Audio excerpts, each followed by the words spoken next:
Maka seakan-akan Allah ingin mengatakan, hei, di antara cara saya menjaga Al-Quran abadi sampai dengan kalian kembali kepadaku, maka saya akan mudahkan Al-Quran untuk dihafalkan oleh setiap umat manusia dengan semudah-mudahnya. Anak kecil, orang dewasa, pemuda, orang tua yang sepuh, kakek, nenek, cucu, bahkan laki-laki, perempuan yang melihat, yang tidak melihat, yang disebut sempurna otaknya, yang lumpuh otak, saya jadikan bisa hafal Quran. Hafal Al-Quran.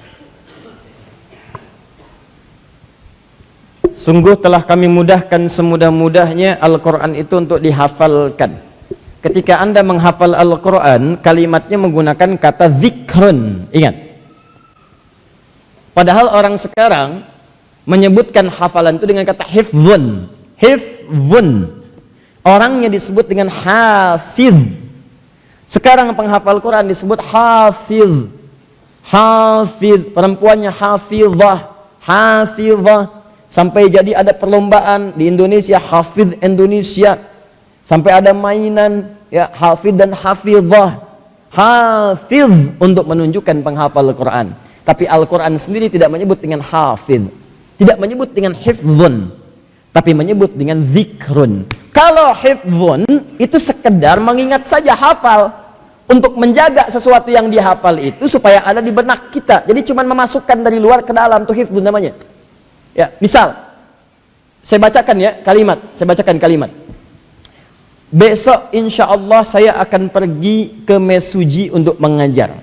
Contoh misal. Kemudian Anda hafalkan kalimat itu. Cuma sekedar memasukkan kata-katanya, huruf-hurufnya, kalimatnya di benak kita, masuk ke kepala kita.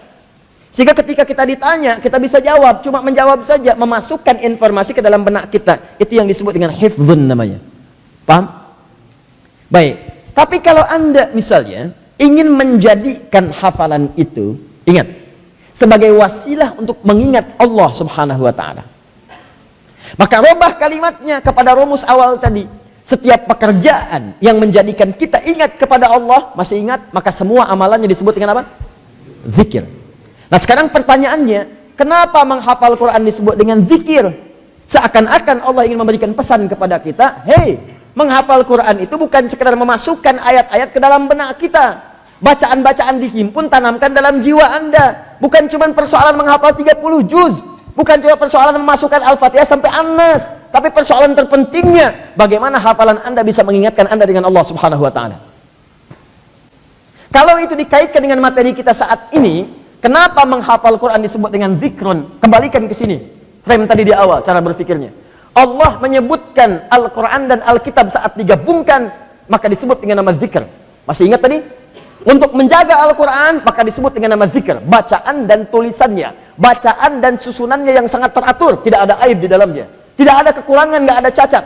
Maka seakan-akan Allah ingin mengatakan, hei, di antara cara saya menjaga Al-Quran abadi sampai dengan kalian kembali kepadaku, maka saya akan mudahkan Al-Quran untuk dihafalkan oleh setiap umat manusia dengan semudah-mudahnya. Anak kecil, orang dewasa, pemuda, orang tua yang sepuh, kakek, nenek, cucu, bahkan laki-laki, perempuan yang melihat, yang tidak melihat, yang disebut sempurna otaknya, yang lumpuh otak, saya jadikan bisa hafal Quran. Apa tujuan dari hafalan itu? Di antaranya, satu, saya ingin tunjukkan kepada semua hambaku bahwa Quran ini firmanku, aku akan jadikan abadi dari sejak dia turun sampai dengan kembali kepadaku. Ini jadi ketika Allah menjadikan seorang mudah hafal Quran, seakan-akan Allah ingin mengatakan, ini cara saya menjaga Quran, mudah untuk dihafal. Yang lain tidak. Jadi ketika Anda mendengar penghafal Quran, Anda akan temukan, silahkan cek baik-baik. Bukankah penghafal Quran akan menghafal Quran dengan cara yang teratur? Bukankah ketika dia menghafal ada yang keliru, bahkan hatinya tidak enak untuk meneruskan? Kawannya mengatakan itu salah, ulangi lagi. Gurunya mengatakan hurufnya kurang tepat, sempurnakan lagi. Ketika Anda menghafal dengan sempurna sesuai dengan tuntunannya, tertib, tidak ada celaknya, itu yang disebut dengan kitab. Rapi susunannya.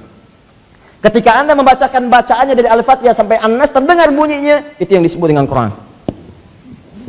Paham? Maka fungsi pertama seakan-akan Allah yang mengatakan, saya menjadikan Al-Quran mudah untuk dihafal. Tujuan utamanya pertama, untuk membuktikan bahwa saya jaga Al-Quran itu di jiwa-jiwa orang beriman, dan menunjukkan kepada orang-orang di sekitaran bahwa dengan menghafal Quran itu kalian bisa mendekat kepadaku dengan lebih dekat lagi. Sudah sampai sini?